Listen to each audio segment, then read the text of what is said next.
Hey guys, welcome back to the channel. In today's video, we're going to talk about how to generate profit and loss reports in Wave.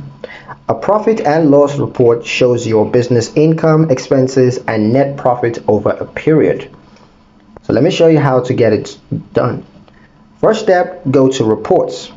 Click Reports from the Wave sidebar. Step 2, select the profit and loss reports. Just click on Profit and Loss from the report list.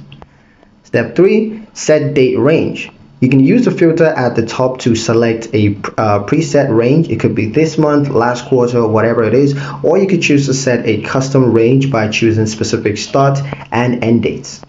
Step 4, analyze the report. Wave automatically groups data into revenue, cost of goods sold, operating expenses, and net profits. Each section is collapsible for clarity.